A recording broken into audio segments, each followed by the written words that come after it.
This is Power Athlete Radio.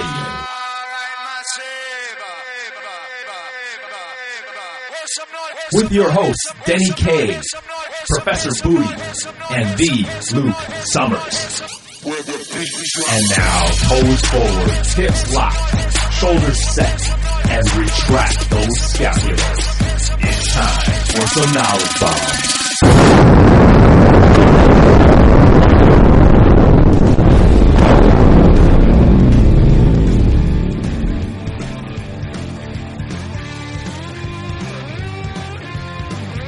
Hey everyone, thanks for tuning into Power Athlete Radio. Boy, do we have a show for you this week. The highly anticipated interview with the self-proclaimed world's most muscular DJ is here. Our fascination with this hyper-confident caricature of masculinity began some time ago, and now finally we have come face-to-face, or rather ear-to-ear, with Gillz Einarsson, the brains and more importantly the body behind DJ Muscleboy. Despite the superficial exterior, Gillz is a complicated man with a serious love for strength training. Through our conversation, we find that the passion for lifting preceded his introduction into the limelight. But Gill's public persona did not go without scrutiny. As his popularity gained momentum and success, so did the hater outrage. How did DJ Muscleboy combat the misguided opinions? Simple, he didn't. He embraced the notoriety, albeit negative, and capitalized on the imposed stereotypes. Gillz tells us about some of the major influences in his life, one in particular who is an Iceland favorite, Jean-Paul Sigmarsson, who famously said, "There is no reason to be alive if you can't deadlift." And later he died at age 32 doing what he loved. Yes, he died deadlifting.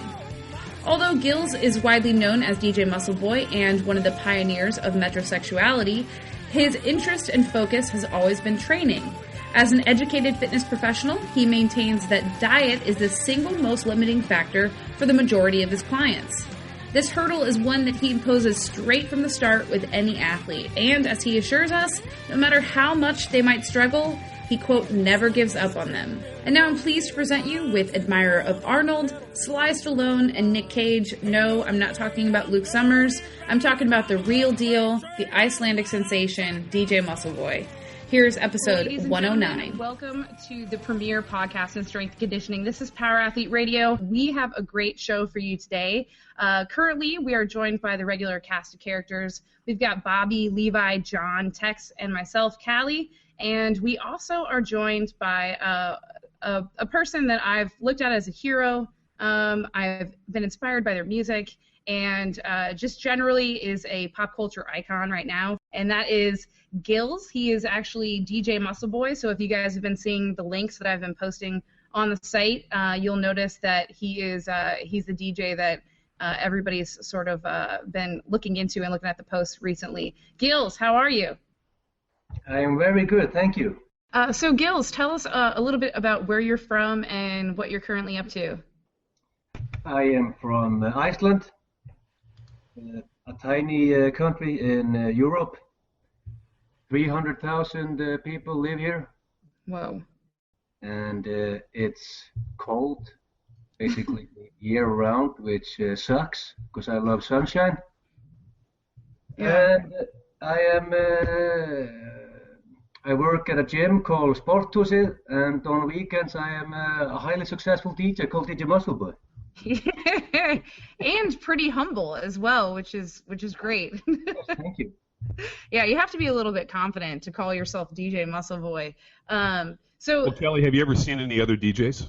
I have seen a lot of DJs, and let me just tell you, they cover themselves up with costumes because they have bodies like children. Yeah, no, I used to hit some decent places when I was in a whole other life, and every DJ I met was always pretty skinny, and so DJ Muscleboy definitely gets the nod on that one. He's definitely the most muscular DJ I've ever seen. So Gillz, you started in music how? It started off as a joke on a radio show, which we have here in Iceland called FM 95.Blå. And I talked about I should be a DJ, and I thought DJ Muscleboy was fitting. And then in some joke, I decided to put on a show. I put on a show. A lot of people came. Then I thought, why not make a song? So I made louder, and then shit started escalating. It's crazy. It's been like almost viral, super successful, and I mean that's kind of what I like about your persona is that you can tell it kind of started as a joke, but you actually have like to me like some pretty catchy tunes. Like the music's pretty catchy. I mean, do people in Iceland, do they recognize you places, and people at your gym, they know that you obviously have like this kind of double life, right? Yeah, because I think I'm not lying when I say that every person here in Iceland knows me. Yeah. Well, there's 300,000, so. Yeah, so it's not a big deal to be known by everyone in Iceland. It's one block in New York. It's only 300,000 people. Yeah. But and everyone know that I'm a strength coach. Yeah. And they know I'm a highly successful DJ. So tell me how then you got into strength training to begin with. I mean, were you doing this when you were like a kid? Was it to pick up chicks? So how did you start training? I was practicing soccer when I was younger, and up until I was maybe 18, 19, 20. I also played ice hockey for 4 years here in Iceland, and then so one day I decided to try this weightlifting stuff. Then I put my hand on the cold iron, and then there was no turning back. That's probably much like most of our experiences. That's pretty poignantly put. So I mean, as far as like training, do you stick mostly to like a bodybuilding type of program? Have you tried different programs, or do you ever compete in anything? I have competed once in deadlift. Oh, okay. And but I always liked the bodybuilding routine, but with the powerlifting concept also, because I like being strong and look on the beach. That's my concept. Yeah. This reminds me of. Do you know who Klokov is, the weightlifter? Yes. Yeah, he's got a banging body, and he does quite a bit of bodybuilding as well. I don't know if he's doing drugs, but let me just tell you, he's essentially like that kind of very dense physique where you can tell that he does complex barbell movements, but he also is clearly putting in some bicep and tricep time. That guy is ridiculously strong. Yeah. I saw a video once that he did 200 kilo push press. Oh my God. Ridiculous. I thought mine was impressive. I have 125 kilos push press, which is 260 pounds. Yeah. But that guy who's under 100 kilos push presses 200 kilos, that's ridiculous. Yeah, it's absurd. Yeah, but so that's my concept. I always lift weights 6 days a week and try to have it heavy, because I have a deadlift partner who comes in and out of workouts. His name is Benedict Magnusson, and he is not a pussy when it comes to deadlifting. Nice. So I mean, what is your favorite lift then? Is it deadlift? I've always liked the deadlift. Yeah, Johnny's like you, like big deadlift fan. Yeah, because we had a strongman here in Iceland called John Paul Sigmarsson. Mm-hmm. He died early, but a lot of Icelanders still look up to him, and he has a sentence which no reason to be alive if he can't do deadlift. Oh my God! So did he die deadlifting then? Yes, he died deadlifting. No, he did not. I'm not shitting you. He was deadlifting in a gym called Gym 80 here in Iceland, and he sat down and fell down, and yes, that was it. So 32 years old. Holy shit! But he won the world's strongest man 4 times before he fell down. Oh my God! So when he died, what did they say he died of? Like a heart issue? There was a big artery which just exploded. There was in his family there was high blood pressure and some some heart disease in the family, but he didn't want to go to a doctor in Iceland because he thought it would spread rumors that he was taking steroids, so he just ignored it. Yeah. If he hadn't ignored it, he would probably still be alive today. Wow. He fell down in the gym, and they tried to pump him with a fire extinguisher because they could not pump his heart with because he was so big. So oh my God. But yes, that was John Paul Sigmarsson, a legend here in Iceland. Oh my gosh, that's crazy.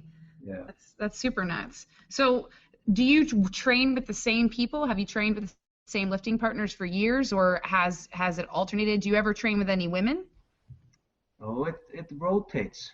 I have friends who come in and out, and I'm helping, but they are friends who are not technically, bodybuilders or powerlifters. I'm just doing them a favor, letting them join the workout, which I don't know why I'm doing it, because it means I'm having a shittier workout. Yes. Yeah, I think we can all relate to that. Yeah. I asked you before the show if you've been to the States, and you said that you had. So where have you visited in the States? New York 3 times. I've been to LA just shortly for a couple of days, because we did a television show here in Iceland called The American Dream, which was a reality show where we were competing, driving in the States. So we went to Seattle, Portland, Vegas, LA, and some places when we just drove around the country. And oh, neat. Did you win? Of course. Amazing. That's great. So when you were in the States, did you get a chance to train? Yeah, I took a workout on Muscle Beach. Nice. Very good. And had an amazing workout. I loved that. How would you say that, based on your perception of like weight training in the States and what you know in Iceland and Europe, how would you say the two cultures kind of relate, or how they might not relate? I mean, what's the comparison like? I actually think like we Icelanders are similar to you guys in the States. We have a lot of people who are in ridiculously good shape and know a lot about nutrition and workout, and we also have, I think Iceland, is getting close to top 5 of the fattest countries in the world. So, we have, like you, both of the worlds. People out of shape and people in very good shape. Yeah, it's funny because I feel like as those ends of the spectrum become more extreme, like as people become more and more obese, the people who are in shape and the people who are serious about weight training, they become almost more extreme because I don't know if it's fear or if it's just it's just extreme lifestyles seem to go in polar opposites. Yeah, but I think you guys are, I think you are ahead of us, in the training and the coaching, of course, but we are catching up here. Yeah. Do you ever train with women? I have a lot of, clients who are women, and I have a girlfriend which occasionally joins my workouts, but usually I'm with the men. Yeah. Yeah. Well, me too. So. But I should have been born in the States, because I would be, if I was born in the States, I would now be an NFL player 100%. That is a sport which is made for me. I run 100 meters in 11 seconds and ridiculously strong, but there's no NFL here. There's no football. What are you weighing in at, Gillz? I'm usually around just 92 to 95 kilos, which is what is, you talk about it in pounds. So that is 200 pounds, 210 pounds. So I'm not very heavy. Yeah, but you're fast. Yeah, I'm fast, and I'm. I've been because I've been lifting heavy. I've been focusing on strength for a long time. So how often do you throw sprints into your training? I did it a lot because we did it on leg days, but I've not done it for some time now, which sucks. But I have, a track just outside the gym. But I have to get my ass out there again. How tall are you, Gillz? I'm 184 centimeters. Oh shit! What is that in? Somebody carry the 2 and do the math on that. I don't know. I can probably find that out. It's all right. Well, I'll look it up after the show. I'm sure it's probably, if you're 200 pounds, you're probably like 6 foot or something like that. 6 foot exactly. Okay. All right. Good. That was a good guess on my part.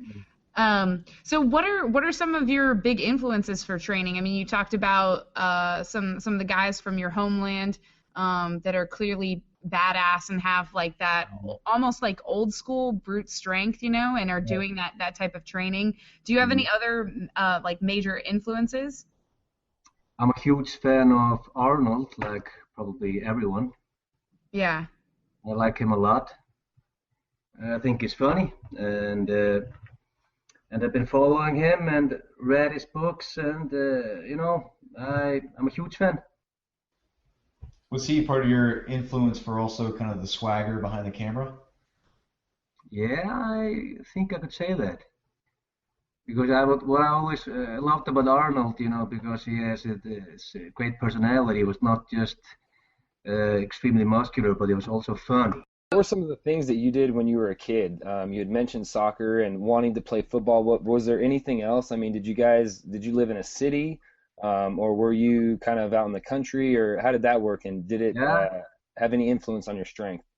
I live in a town called Kópavogur, which is next to Reykjavik, which is the capital. But it's, it's just the second largest town here in Iceland.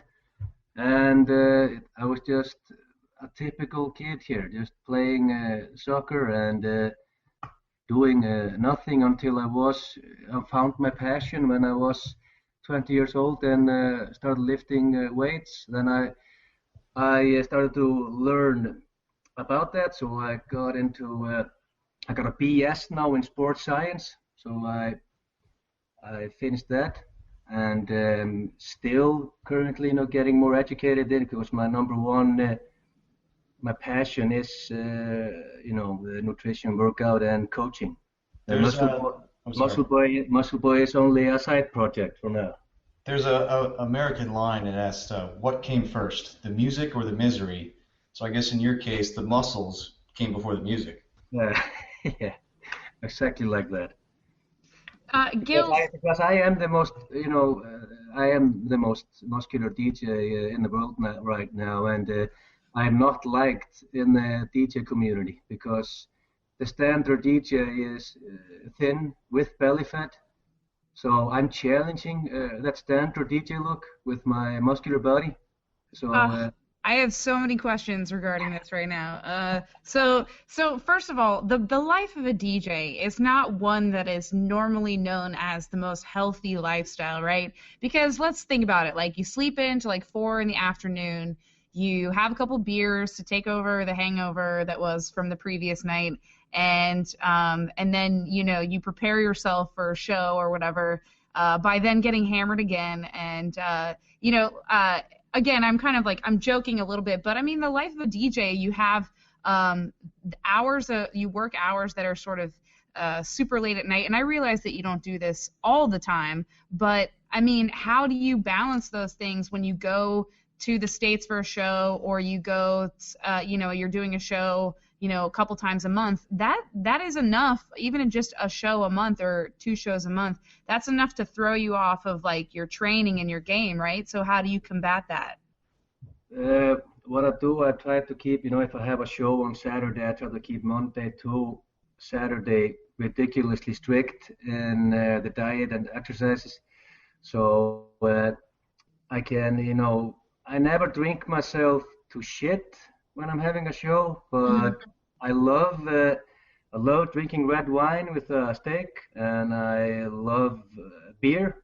So, but I never drink myself too hammered because I'm always in the gym next day after a show.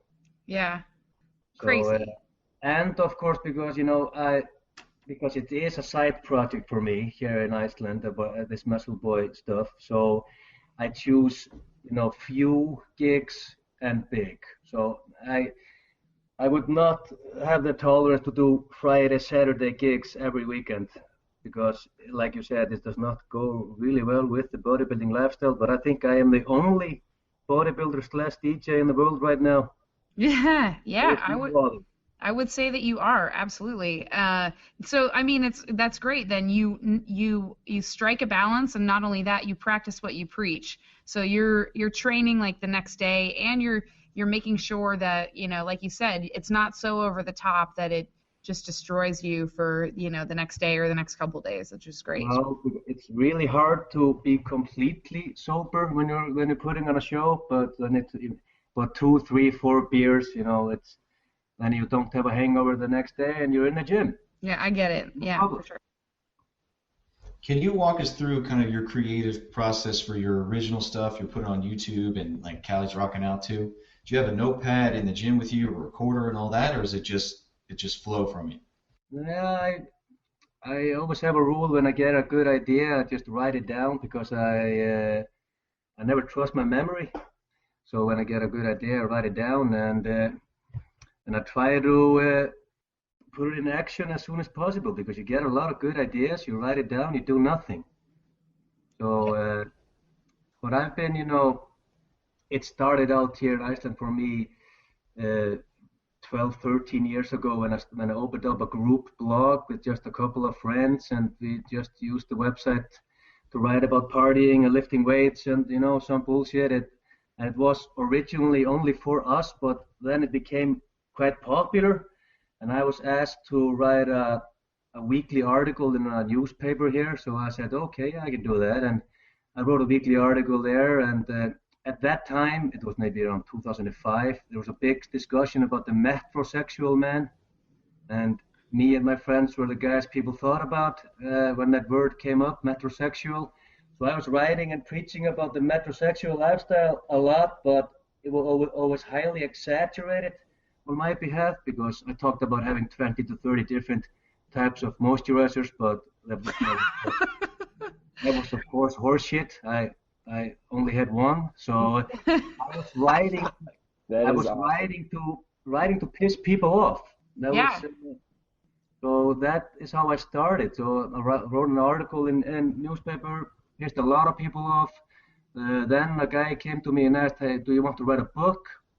So I said, why not? And that book was named The Bible for the Beautiful People. Oh my God. And came out 2006. And after that, I wrote 3 other books. Two have become bestsellers here in Iceland. And after that, there was a television show and a movie. Wow. So, but I don't. It basically, I don't know what I did to attract this stuff, but it's just escalated. There was the articles, then there came the books, then came the TV show, then came the movie. It all been just kind of coming to me here. Yeah. That's great.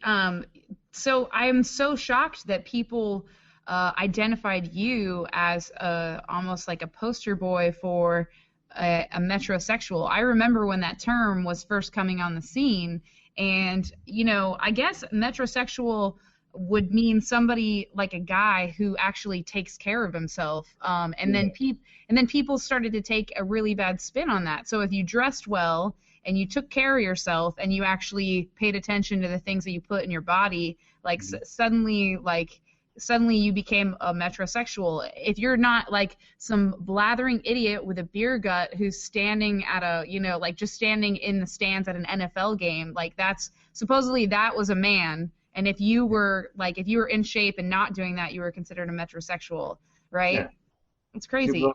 I found because when I found out that it was pissing people off that I talked to myself as a metrosexual, and I was pissing off people in Iceland, the artists, especially, fellow writers and actors, and they were annoyed about this, me talking about being a metrosexual. So I was, I always thought about how I look and take care of my my diet and workouts. But when I found out I was annoying people, that's when I just increased it. Yeah, just fuck it, because you know what? It's sensational at that point, and it draws a lot of attention, and it's super smart of you to do that, because I mean it's ultimately brought you to where you are now, the notoriety, right? Yeah, because that's how it started. I was always writing stuff to get a reaction from. I got people who loved it and laughed, and I got people who hated it.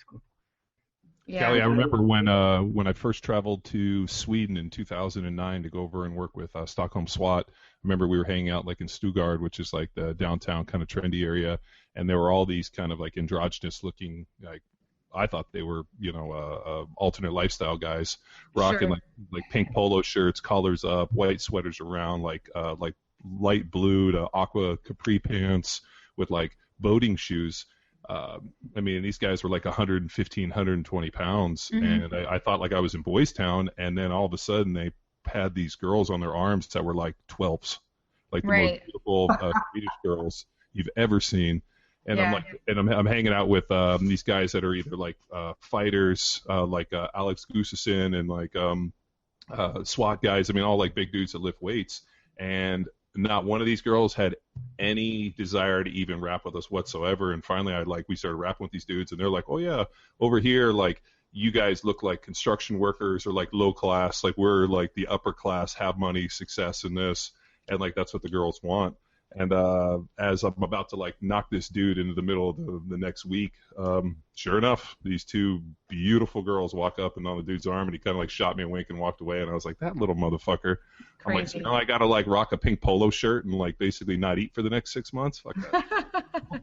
So that was kind of at the time. I mean, this is 5 or 6 years ago. So that was really my first time I'd ever seen straight men with like plucked eyebrows and like tanning salon and like Right. just Those are the true metrosexuals, and those are the people who are just kind of like who've taken manicuring themselves to like an extreme. And I mean, shit, I'm from Washington D.C. and I know a manicured man when I see it, and usually he's not metrosexual. He's not even heterosexual.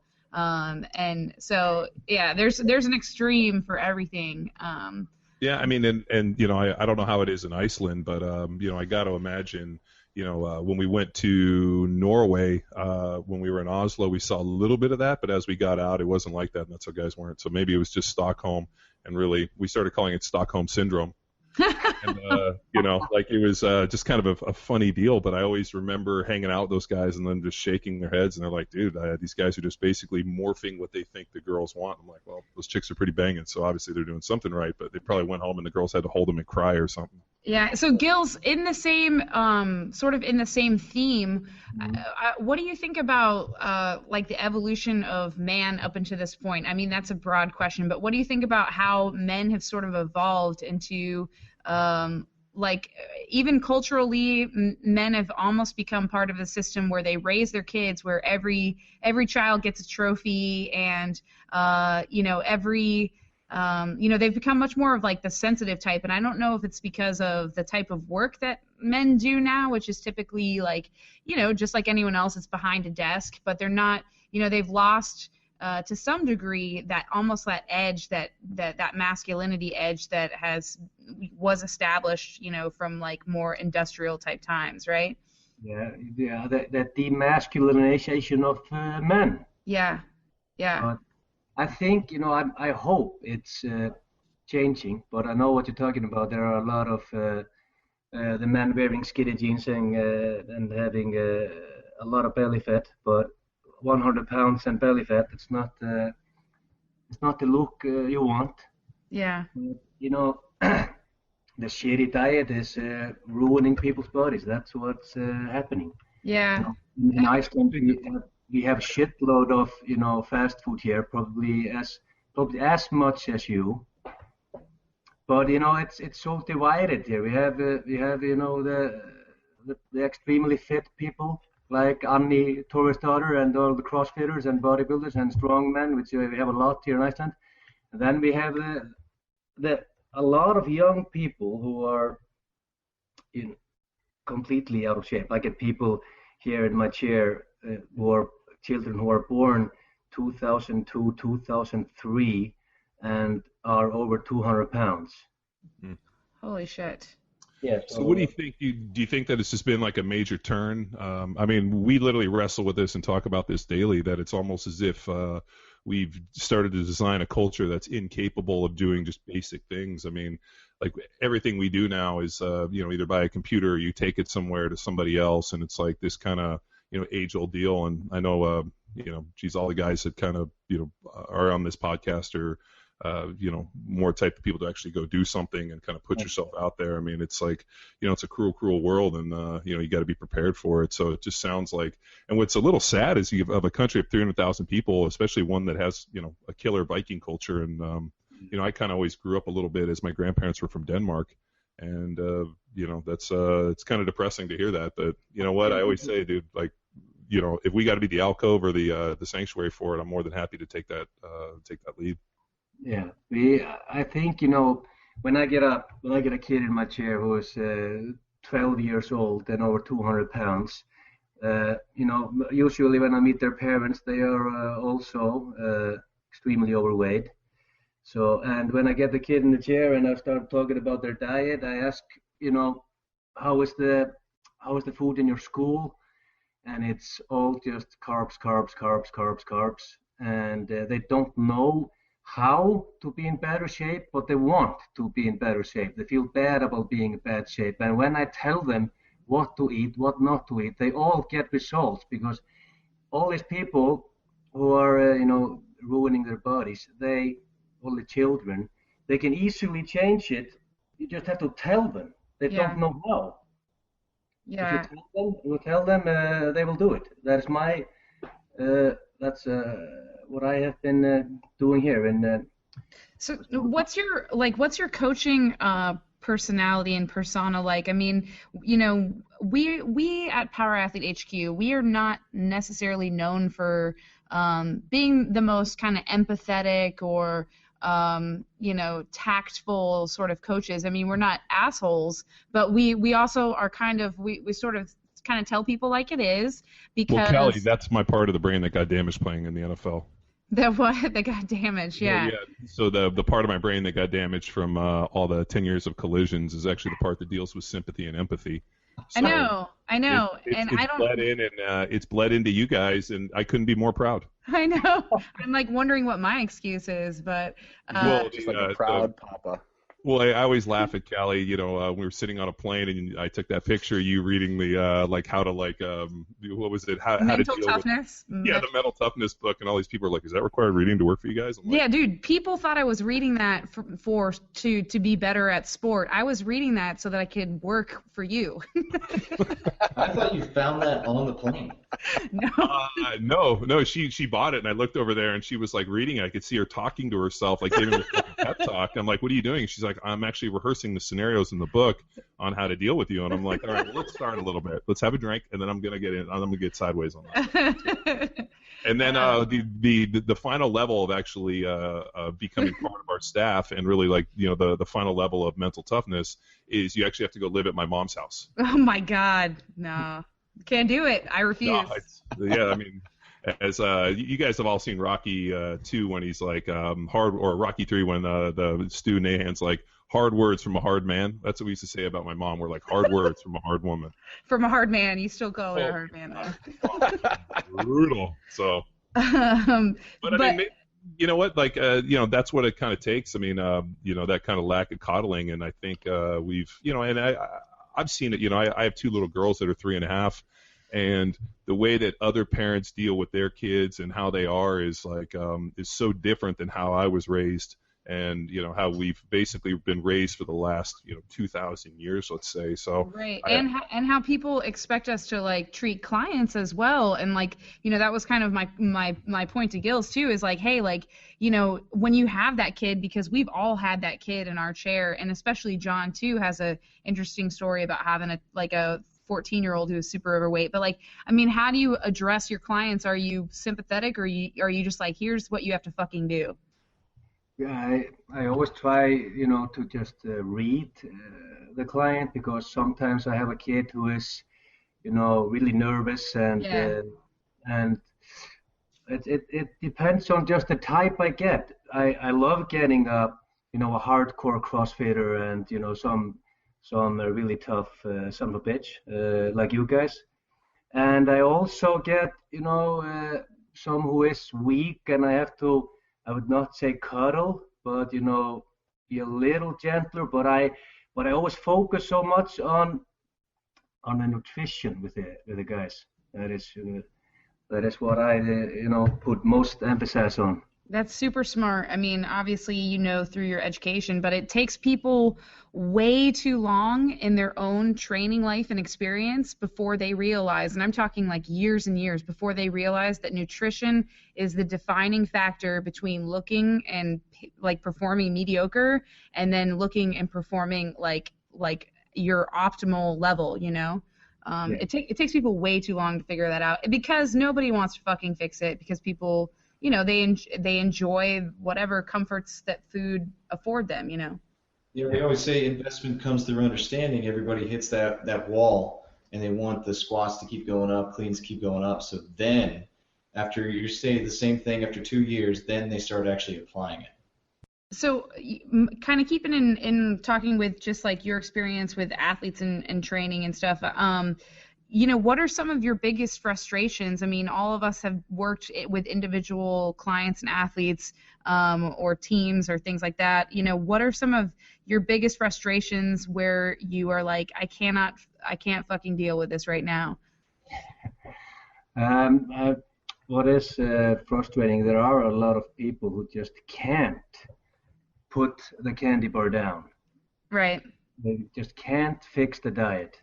But I never give up, on the people, because I've had clients who've been basically taking a shit for 1 or 2 years. Then just they wake up just one morning and it clicks, and the diet is good, and they start progressing. So, but laziness is.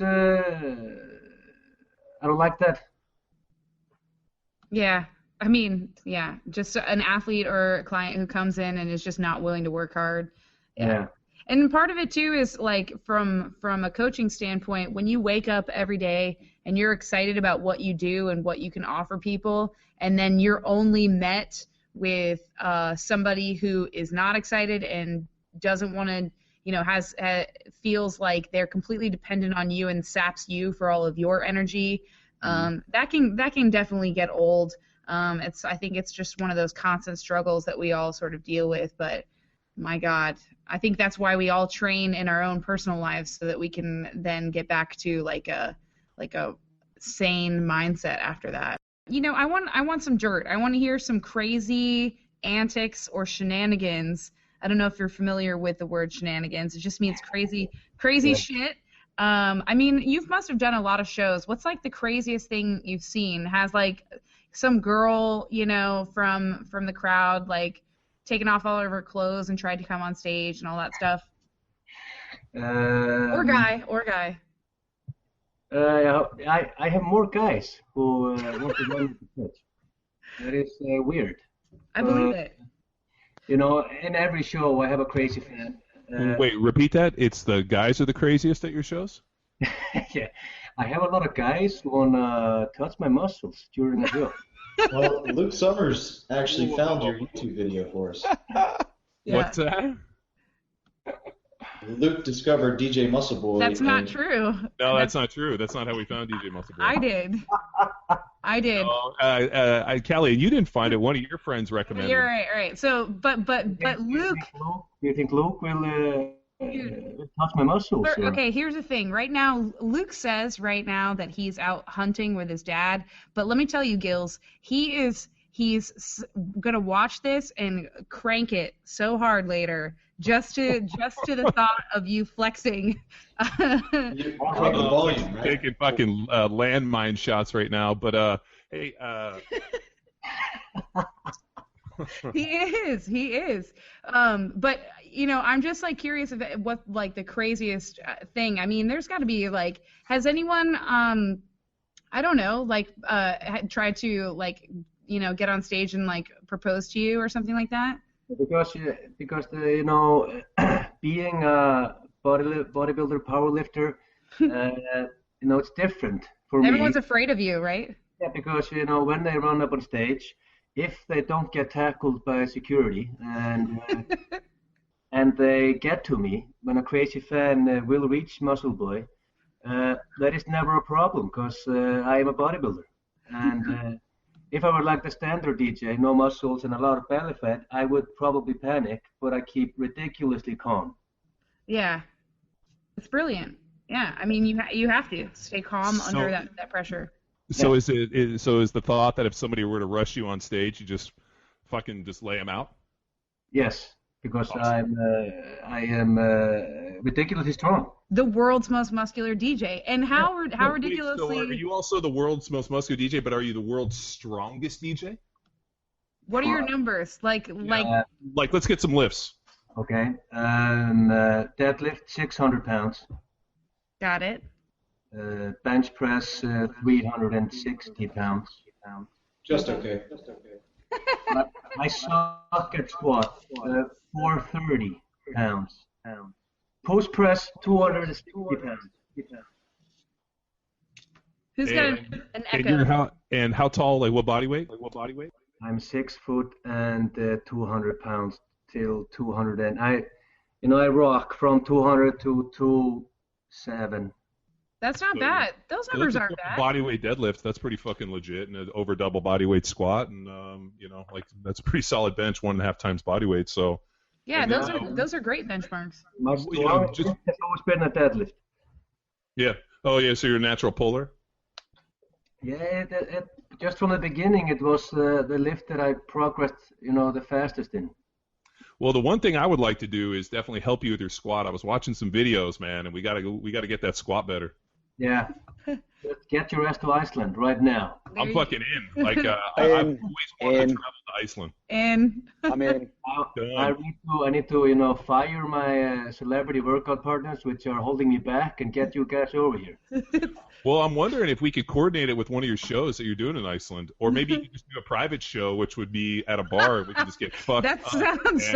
That sounds lift some weights, get fucked up, and then hear DJ Muscleboy spin. Yeah. Well, we can write a Power Athlete song, and then he can mix it, put it together, and then we jump in the video. Hey, is there any way to cut some music for like our intro? Yeah, so we have to commission Gillz to do an intro to our podcast. So we have a podcast intro that one of a DJ friend of ours did, who follows our training. But we've had it for like 2 years now, and I think it might be time for a change. And I think that's gonna break the heart of our buddy, but whatever. Listen, Ingo understands. You got to give the people what they want, and right now they want DJ Muscleboy. Yeah, that's exactly true. So we got your numbers. I want to hear just briefly, like, what do you have any movies that you've watched, like any American movies that you've watched for inspiration, whether for training? We're big like movie buffs. We like all the cheesy action movies. I'm sure you have a few Arnold movies that maybe you're a fan of. Yeah, I've watched probably every Arnold movie there is, and I love movies, and I'm also a huge Sly Stallone fan. Mm-hmm. And Tango and Cash is probably the best movie of all time. Well, who isn't a Stallone fan? Oh my God. And I'm also a huge Nicolas Cage fan. Con Air is probably top 5. Oh my God. Are you reading off our list? Luke is so sad he's missing this right now. Luke is actually there's 2 things that Luke holds most dear in his heart, or actually 3 things. There's the show Friends. The show Friends and DJ Muscleboy, and he's missing out on all 3 of them right now. I'm not kidding you. Like at least once or twice a day, I'll get some link for something on Friends, like a YouTube video, and I'm like, Luke, I think it's weird that he's got a phone case for Friends. Oh my God, weird. Your running joke. Your running joke about Friends. Who loves Friends more? This is a joke, Gillz, because both of these guys accuse each other of loving the show Friends. No. So what had happened is Luke accused me of being a Friends fan, and I was like, I think I've seen the show, but I like, I think I watched it on an airplane, but I don't really remember ever watching it. And it's almost like somebody, and I always look at like, guys that are extremely homophobic is like, maybe trying to hide something. Luke is friendsophobic. He's trying to hide his love from Friends. Yeah. I don't know. I watched Friends. I admit it. I watched Friends. Really? Oh my gosh. In the past, not recently. Yeah. Well, it makes your watching Friends actually naturally lowers your testosterone levels. So you're, because I know you're always trying to fight to keep, good T levels. So I've been improving a lot since I quit. Yeah, I'm telling you, like if you watch Friends, your T levels, you weep a lot. It's fucking bad. It's like getting your body fat over 20%. That just kills your T levels. Oh my god. So what's your favorite Arnold movie? Is it Kindergarten Cop or Twins or which one? Oh my god, that's probably the toughest question I ever heard. Conan? Oh my god. God damn it, Gump. I mean, it's got to be Conan. I mean, we have that movie on 24-hour loop here at the office. What about Pumping Iron? That's a documentary. I have that on starring Arnold Schwarzenegger. Yeah. I mean, Conan, every day I come in and I ask Luke what is best in life, and if he doesn't tell me to hear the lamination of the women and have your remedies driven before him, I slap him. So it's usually pretty good. Yeah, it's a really tough question because, you have Commando, you have Predator. Just the handshake in the beginning of the Predator should have gotten him an Oscar. Yeah. But, how come you don't have that handshake in all your videos? Oh, you should. I had that handshake in one of my TV shows. Oh. With the most famous bodybuilder in Iceland called, his name is Magnus Bess, and we reenacted the Predator handshake in that show. It was fucking amazing. Isn't that big the big guy that just set like the Viking record from Iceland, like the 6 foot, was he like 6'9", 400? It's Thor Bjornsson. Yeah, Bjornsson. So he's from Iceland. My buddies were at the Arnold, Jesse Burdick and Mark Bell, and they said that they saw a guy walking, and they're like, "Why is that big bodybuilder on somebody's shoulders?" And then as the guy got closer, they were like, "Mother of God, that is the largest human being they'd ever seen." Wait, he works out here in this gym. What? No, he works out there? Yeah, he works out a lot here in my gym, and he's over 2 meters and 180 kilos, which is Jesus. Holy so shit. I'm 2 meters tall, and I weigh 130 kilos. Yes, he is 400 pounds. Shut over up. And a jacked 400. He's the mountain. He's the mountain. He's the mountain. Yeah, he's the mountain from Game of Thrones. I gotta Google him. I haven't watched Game of Thrones, so I don't know. He just what? You don't watch Game of Thrones? Oh my god, it's the only show I watch. Yo, that and Friends, I heard. You know what? I don't watch Friends because actually it's not true. You know what I watch? I watch Doc McStuffin and Aquabots. That's my new show with the kids. Aquabots. Okay, so I see this picture of this guy right now, and he's pretty big. He's enormous. He's a mountain. He is jacked. He doesn't have like a belly or anything. No, he's 400. The only guy that I ever met that was over. Well, that's not true. I've met a few guys that were over 400 pounds in shape, and one of them was Bob Sapp. Bob was 6'4", like 410, and had abs. And then Jeep Swenson was over 400, but these guys were all 6'4", 6'5", and then the only other guys that I've seen that were close to 400 pounds were some black dudes that I played with that were really, really not in good shape. But to see an actual dude at 400 pounds in shape is pretty fucking inspiring. This is sad. It makes me sad because what am I, like 5'6", and I don't think I've ever had like a legit 6-pack. And what the fuck is my excuse? These guys are enormous. They're like defying gravity and everything we know about body composition. This is ridiculous. It's all genetic. The mountain, the tour, which he finished third in World's Strongest Man recently. Yeah. I talked to him the other day in the gym. would like to be in my next video, next DJ Muscleboy's music video, and he said, of course. So. Oh my god! Oh my god! Oh my god! That's so great. And I was also thinking about having Benedict Magnuson deadlifting topless. Yes. He probably has a lot of. I mean, you think that dudes are trying to attack you? He probably has guys trying to attack him left and right. Yeah. But I mean, you know what? Like, everything that I've ever seen of the pictures of Iceland, it looks like probably like something out of like the time that land forgot. You know? Yeah, but I think you guys will love it here because it is like a tiny USA. I'm in. Let's go. I think because the nightlife, if you like that, it's crazy here. Kids drink at like 14 there. It's crazy. Well, at least it's kind of like some of the other northern countries, like when we were in Norway and Sweden, where because the night or the dark months come and like everybody just fucking becomes a shut-in, that like when it's like nice out, people are out tearing it up every night. And I remember being like, well, what do you guys do when it gets dark here? And like they all shot me this look like that we don't talk about the darkness. And I'm like, really? And like, yeah, it's we basically go out and spend the whole summer looking for a boyfriend or a girlfriend, because once it gets dark, nobody goes out anymore. Oh my god, you need a hibernation partner. Exactly. Gillz, all the babies are born during the dark. Gillz, one of our other passions is obviously consuming large amounts of meat. I was just curious as to, I know you mentioned you like red wine and a steak, but what would be like your death row meal? So if you had one last meal, what would it consist of? And it can be a cheat meal, don't worry. No, I love beef tenderloin and red wine. I love it. And I also love lobster. We have great lobster here in Iceland. Man, that sounds great. Yeah. So that is, my last meal would probably be a huge steak. Steak. And a glass of red wine. Simple man. Yes. Then I'm good. Then I'm happy.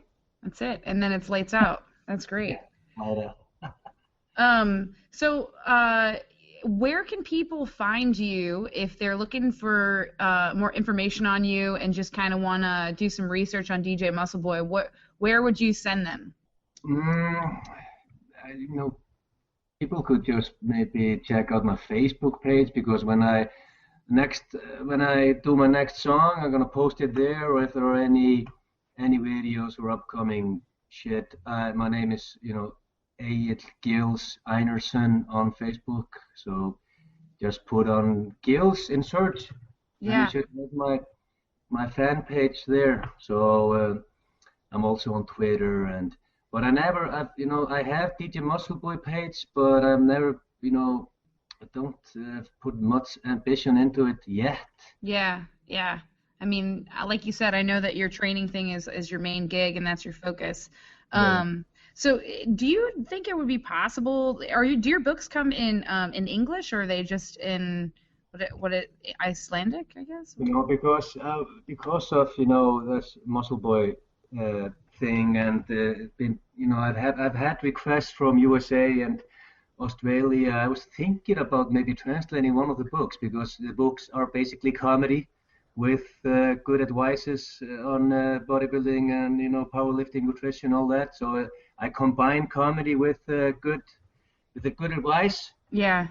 So I was thinking about why the hell not translating it to English. Yeah, definitely. I mean that's like most of the people who follow our podcast and follow kind of our site. There's a vein of comedy in everything that we do too, because I mean, let's be honest, we're just a bunch of meatheads basically lifting weights, and there's something comical about that. I mean, none of us are ever going to play in the NFL like John. But we just like to pretend we're kind of like those people who train as if we were going to. But I mean, yeah, I mean, if you ever get it translated, gosh, I would for sure pick it up. I'm sure it'd be a pretty funny read. I will update you if I do. Great.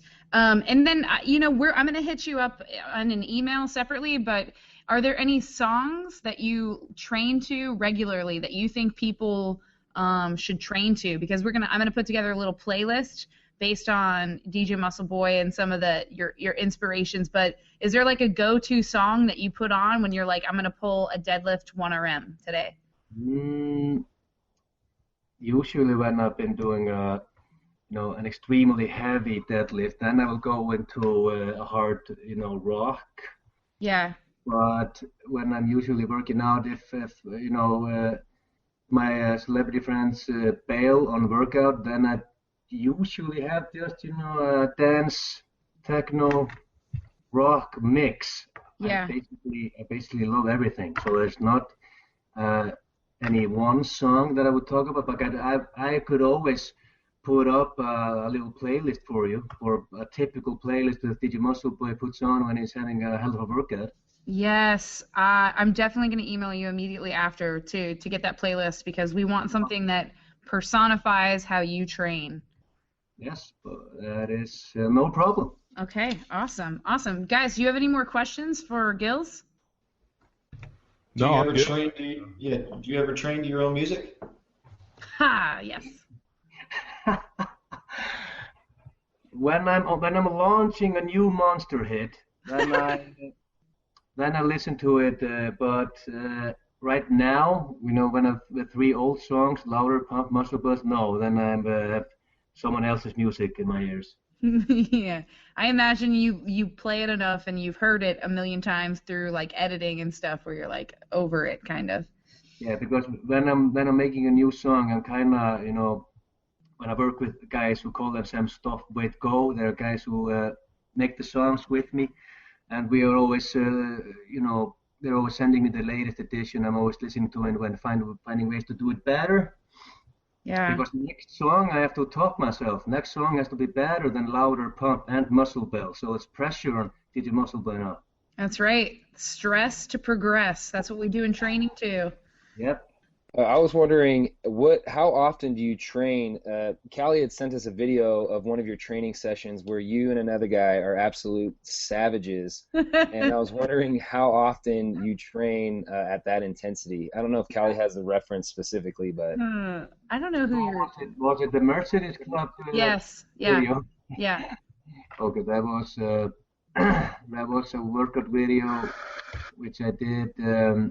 We competed as a comedy act on Eurovision here in Iceland, which is a big competition in Europe, a singing contest, and we just wanted to make a video to show because we wanted to be in shape on stage, and the guy who was training with me in that video is called Gasman.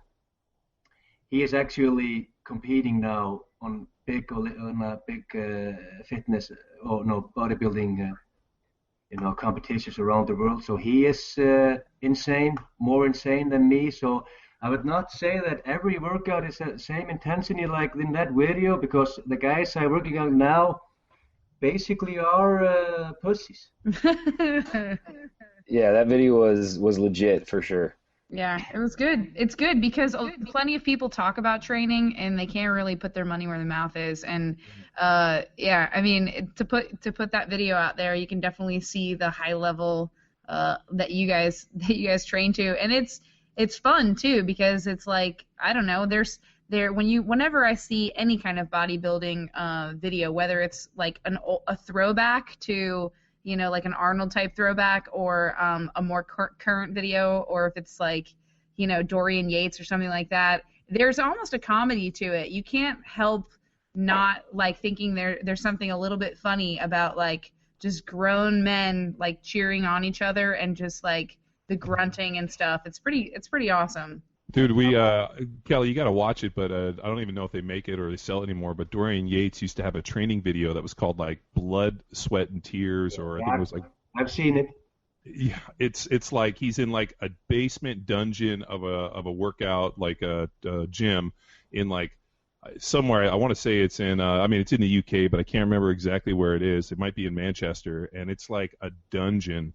And the shit this guy's doing, he's doing like sets of 10 and 12 with like, reverse grip bent rows with like 585. Jeez. He's wearing like sweats that look like he like beat up Rocky Balboa for him. Dude, like it's it's one of those things you're watching it and like you're kind of like covering your mouth, like gasping in horror, being like, am I really watching this? Like a snuff film?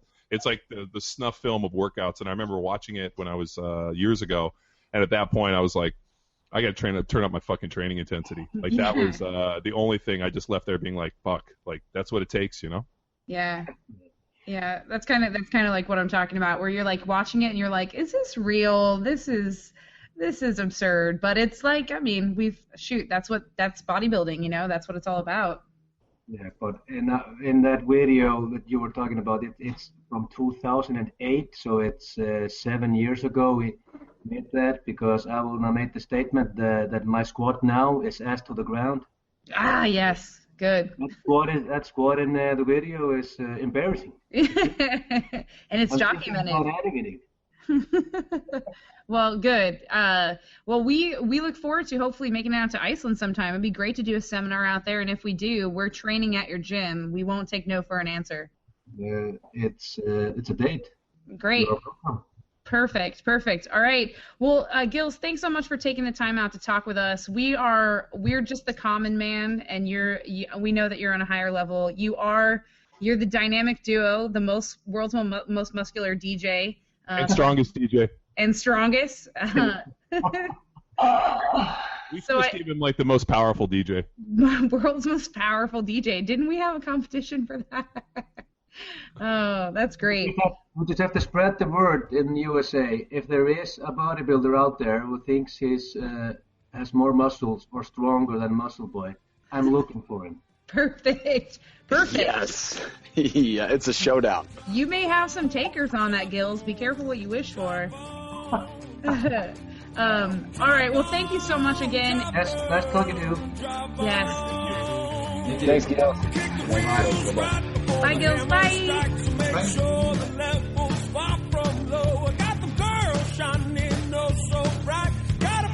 Now it's time for you to empower your performance. You heard it here first, folks. If you need something to train for, perhaps accepting DJ Muscleboy's challenge of competing for the title World's Most Muscular DJ is just the motivation you need. I'd personally like to see a DJ Muscle Man come out of the woodwork, but that's just me. Don't forget to look for Gillz Einarsson on Facebook under his stage name, or Instagram under eGillGillz. That's Gillz with a Z. Join us next week when we talk to Travis Pollan about training the adaptive athlete. You can find that interview with him on powerathletehq.com under Training Adaptive Athletes Part 1 and Part 2 to get a head start on what it's like to be, to coach, and to compete in this unique and amazing population. Until next week, bye!